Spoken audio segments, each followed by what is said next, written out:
Good morning students. Today's topic population increase. Previous lecture में हमने ये पढ़ा था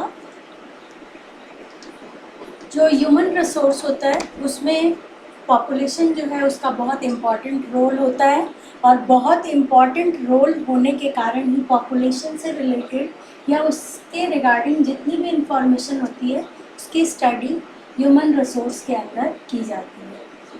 प्रीवियस लेक्चर में हमने ये पढ़ा था बच्चों पॉपुलेशन का जो साइज़ है वो क्या है और उसका डिस्ट्रीब्यूशन वर्ल्ड में, इंडिया में और राजस्थान में कैसा है।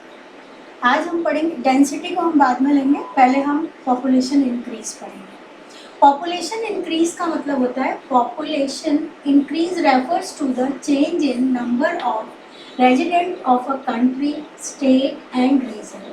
बच्चों ये बहुत इम्पोर्टेंट बात है, किसी देश में, किसी राज्य में और किसी क्षेत्र में, इन तीनों में पर्टिकुलर टाइम पीरियड के अंदर जो भी इंक्रीज होता है जनसंख्या में उसे हम पॉपुलेशन इंक्रीज कहते हैं, किसी देश में, राज्य में और क्षेत्र में। और ये पर्टिकुलर टाइम जो दे रखा है ये आपको मालूम है एवरी 10 ईयर पे जनगणना की जाती है, सेंसस जो होती है ना वो एवरी 10 ईयर पे होती है।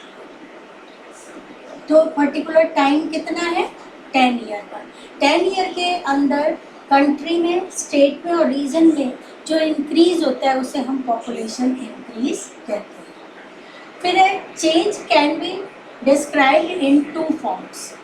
ये जो पॉपुलेशन में चेंज होता है इसे हम 2 फॉर्म्स में डिस्क्राइब कर सकते हैं। फर्स्ट है रिलेटिव इंक्रीज और दूसरा है परसेंट इंक्रीज। अब देखो बच्चों, रिलेटिव इंक्रीज जो होता है उसे हम कैसे निकालेंगे, तो आपकी बुक में दे रखा है कि जो प्रेजेंट ईयर होता है, जैसे 2011 में लास्ट हमारे कैलकुलेशन हुई थी तो प्रेजेंट ईयर 2011 माना जाएगा। 2011 में से 2001 की पॉपुलेशन को जब हम माइनस करेंगे तो अगर वो वैल्यू प्लस में आती है इसका मतलब पॉपुलेशन इंक्रीज हुई है, अगर वो वैल्यू माइनस में आती है इसका मतलब वो डिक्रीज हुई है। तो वो जो बीच का डिफरेंस आएगा वो डिफरेंस क्या कहलाएगा, रिलेटिव इंक्रीज। अगर प्लस में आई है तो रिलेटिव इंक्रीज कहलाएगा, अगर माइनस में आई है तो रिलेटिव डिक्रीज कहलाएगा। ठीक है। अब ये परसेंट इंक्रीज हम कैसे निकालते हैं, तो जो टोटल हमारी पॉपुलेशन होगी उस टोटल पॉपुलेशन में 100 लोगों के ऊपर जितने लोग बढ़े हैं, मान लो आपकी बुक में दे रखा है टोटल पॉपुलेशन में एवरी ईयर 100 लोगों पर 4 लोग बढ़े हैं तो हमारी परसेंटेज इंक्रीज कितनी हुई, 4% हो जाएगी। अगर 100 लोगों पे 5 लोग बढ़े हैं तो 5% हो जाएगी, अगर 100 लोगों पे 3 लोग बढ़े हैं तो 3% हो जाएगी। इस तरीके से हम पॉपुलेशन के इंक्रीमेंट को निकालते हैं। अब ये जो रिलेटिव इंक्रीज है इसका एग्जांपल मैंने यहाँ लिख दिया है 2011 में से 2001 को। अब आपके दिमाग में ये क्वेश्चन आ रहा होगा कि 11 में से ही 1 को क्यों माइनस किया है, तो आपको मालूम है एवरी 10 ईयर पे पॉपुलेशन कैलकुलेट की जाती है जिसे हम सेंसस कहते हैं, जनगणना कहते हैं। ठीक है। तो 2001 में के बाद 2011 में हुई थी और अभी तक दोबारा हुई नहीं है, होने वाली थी लेकिन कोविड आने के कारण हमारे अभी सेंसस हो नहीं रही है, इसलिए अभी नया डेटा या रीसेंट डेटा हमारे सामने आया नहीं। ठीक है।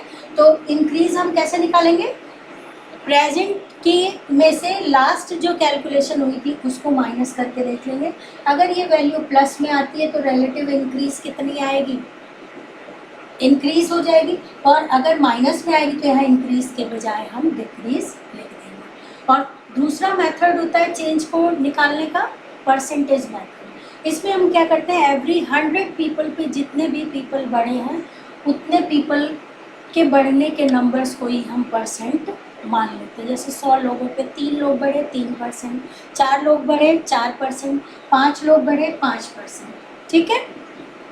अब बच्चों एक इम्पॉर्टेंट क्वेश्चन ये है कि पॉपुलेशन इंक्रीज का रीज़न क्या होता है। तो रीज़न में हम देखते हैं 3 रीज़न आपके दिए हुए हैं, birth rate, death rate and migration. ठीक है। अगर किसी कंट्री में बर्थ रेट बहुत हाई है तो भी पॉपुलेशन इंक्रीज हो जाएगी, अगर किसी कंट्री में डेथ रेट लो है तो भी पॉपुलेशन इंक्रीज होएगी, और माइग्रेशन के कारण भी, जैसे दूसरी कंट्री के लोग हमारी कंट्री में आ जाएंगे तो भी, माइग्रेशन का मतलब होता है एक जगह से दूसरी जगह जाना, तो दूसरी कंट्री के लोग हमारी कंट्री में आ जाएंगे तो भी क्या होगा, पॉपुलेशन इंक्रीज होगी। अब जैसे इंक्रीज होती है वैसे डिक्रीज भी हो सकती है। अगर बर्थ रेट कम हो, डेथ रेट हाई हो, और हमारी कंट्री से माइग्रेशन दूसरी कंट्री में हो, यानी हम चले जाएं अमेरिका में, कनाडा में, तो क्या होगा, हमारी पॉपुलेशन जो है वो इंक्रीज होने के बजाय डिक्रीज हो जाएगी। तो दोनों तरीके से आपको लिखना है, इंक्रीज भी और डिक्रीज भी, ठीक है। अब मैं आपकी बुक में दिया हुआ है, आपकी बुक के अंदर ये दे रखा है कि पॉपुलेशन इंक्रीज जो है उसकी डेफिनेशन क्या होती है, फिर इस पॉपुलेशन इंक्रीज के चेंज को हम किन टू फॉर्म्स में निकाल सकते हैं, तो रिलेटिव इंक्रीज और परसेंटेज इंक्रीज दे रखा है, ठीक है। फिर इसको निकालने के बाद आपकी बुक में एक टेबल दे रखी है 1951 से लेकर 2011 तक। अब देखो बच्चों, इनमें 10 ईयर का डिफरेंस दे रखा है, ठीक है, और वैल्यू दे रखी है आपके लाख में भी दे रखी है और परसेंट में भी दे रखी है, ठीक है। तो जो ये वैल्यू लाख में दे रखी है इसके अकॉर्डिंग आपके बार डायग्राम बना हुआ है। तो ऐसे ही आपको क्या करना है, अपनी कॉपी के अंदर भी ये टेबल ऐसे कैसे एज इट इज लिखनी है, और उसके बाद नीचे की तरफ आप क्या करेंगे,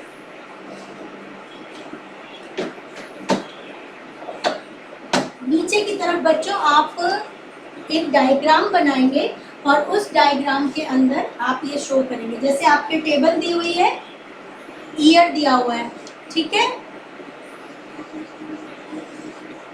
फिर उसके बाद आपके टोटल पॉपुलेशन दी हुई है इन मिलियन में,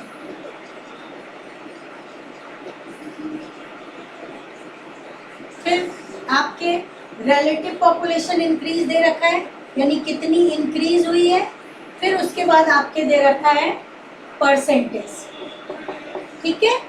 तो ईयर और ये जो टोटल पॉपुलेशन दे रखी है आपके मिलियन में, मिलियन लाख में, इसको आप क्या करेंगे, ऐसे के ऐसे ग्राफ में प्लॉट करेंगे। और ग्राफ कैसे बनाएंगे, आप टेबल आप बुक में से देख के लिख लेंगे, और ग्राफ बनाते समय आपको पता है नीचे आप ईयर लिखेंगे, ठीक है। ये ईयर बराबर डिफरेंस लेंगे आप 1951, 1961, 1971, 1981, और ऐसे आप पूरा 2011 तक ले लेंगे। फिर यहाँ पर आप बराबर बराबर डिफरेंस लेंगे 200, 400,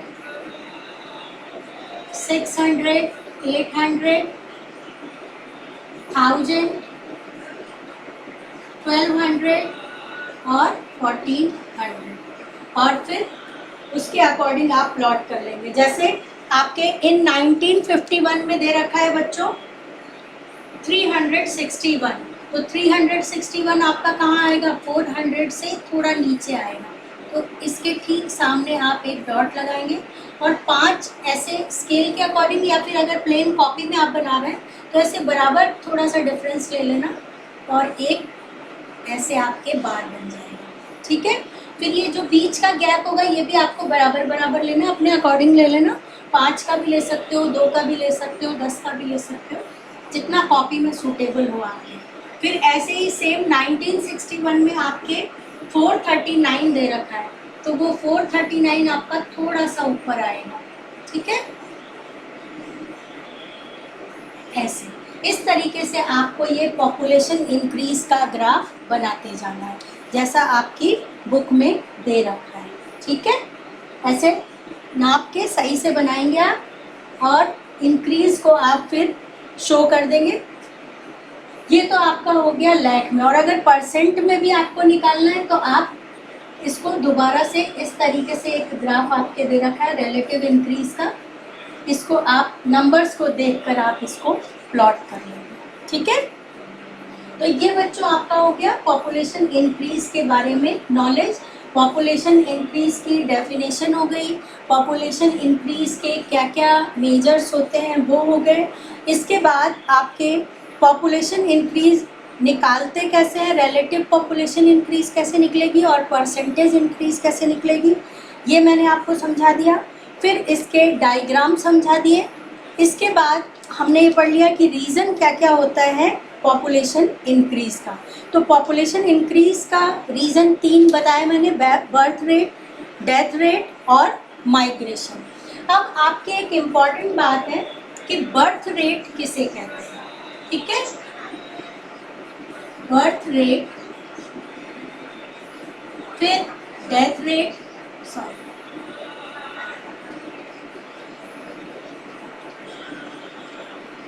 फिर माइग्रेशन।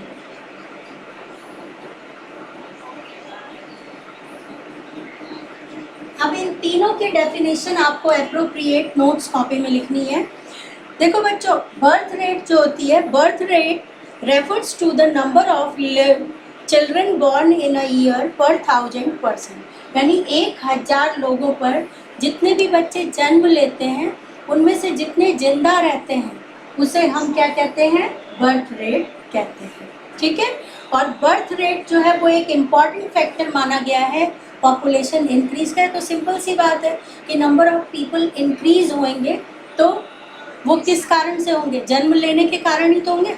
तो बर्थ रेट जितनी ज़्यादा किसी कंट्री की होती है उस कंट्री की पीपल पॉपुलेशन इंक्रीज भी उतनी ज़्यादा होती है। अब डेथ रेट जो है, डेथ रेट में भी सेम वही बात है, जहाँ आपने बर्थ रेट लिखा है उसको रिमूव करके आप डेथ रेट लिखना। उसमें होता है death rate refers to the number of people who die in a year per 1000 person, 1000 लोगों पर जितने लोग एक्सपायर होते हैं उसको हम डेथ रेट कहते हैं, ठीक है। और इसका भी लेना देना पॉपुलेशन इंक्रीज और डिक्रीज से होता है। जिस कंट्री की डेथ रेट ज़्यादा होती है वहाँ पॉपुलेशन कम होती है, जिस कंट्री की डेथ रेट कम होती है वहाँ पॉपुलेशन ज़्यादा होती है। और माइग्रेशन का मतलब होता है एक जगह से दूसरी जगह जाना। जैसे हम एक स्टेट से दूसरी स्टेट में चले जाते हैं तब तो कंट्री की पॉपुलेशन पे कोई इफ़ेक्ट नहीं होता, क्योंकि पूरी कंट्री की पॉपुलेशन को हम कैलकुलेट करते हैं। तो चाहे हम यूपी में रहें या बिहार में रहें या राजस्थान में रहें, दैट्स नॉट इम्पॉर्टेंट। इसमें क्या है कि वो तो हम किसी भी स्टेट में, लेकिन है तो इंडिया में, तो पॉपुलेशन पे कोई इफ़ेक्ट नहीं होगा। लेकिन स्टेट वाइज हम पॉपुलेशन अगर कैलकुलेट कर रहे हैं तो माइग्रेशन से इफ़ेक्ट होगा। जैसे राजस्थान का कोई आदमी गुजरात में जाके रहने लग जाए तो गुजरात की पॉपुलेशन ज़्यादा आएगी कंपैरिजन अगर हम करें राजस्थान की, क्योंकि राजस्थान से बंदा कहाँ चला गया, आर से जी में चला गया। तो क्या होगा, राजस्थान की पॉपुलेशन कम होगी और गुजरात की ज़्यादा होगी। ऐसे ही एक कंट्री से दूसरी कंट्री में जब माइग्रेशन होता है, स्थानांतरण होता है, तो क्या होता है कि इंडिया से अगर मान लो कोई कनाडा चला गया तो इंडिया की पॉपुलेशन कम होगी और कनाडा की ज़्यादा हो जाएगी। इट मीन्स कि माइग्रेशन भी जो होता है वो भी पॉपुलेशन इंक्रीज और डिक्रीज के लिए एक इम्पॉर्टेंट फैक्टर माना गया है, ठीक है। तो ये तो बच्चों हमारा आज का पूरा एक कंप्लीट टॉपिक था कि पॉपुलेशन इंक्रीज के क्या क्या रीज़न होते हैं, किन दो मेथड से पॉपुलेशन इंक्रीज निकाली जाती है, रिलेटिव पॉपुलेशन इंक्रीज क्या होती है और परसेंटेज पॉपुलेशन इंक्रीज क्या होती है, ये पढ़ा। फिर हमने एक टेबल पढ़ी और उस टेबल के थ्रू हमने बार डायग्राम बनाना सीखा कि कैसे हम डायग्राम के थ्रू ये शो कर सकते हैं कि कौन से ईयर में कितनी पॉपुलेशन थी। फिर हमने रीजन्स पढ़े, रीजन में बर्थ रेट, डेथ रेट और माइग्रेशन पढ़ा था। बर्थ रेट का मीनिंग, डेथ रेट का मीनिंग और माइग्रेशन का मीनिंग। फिर उसके बाद ये कैसे इफ़ेक्ट करते हैं पॉपुलेशन को, इनको पढ़ा था। ये बच्चों आज का हमारा कंप्लीट टॉपिक था। नेक्स्ट लेक्चर में हम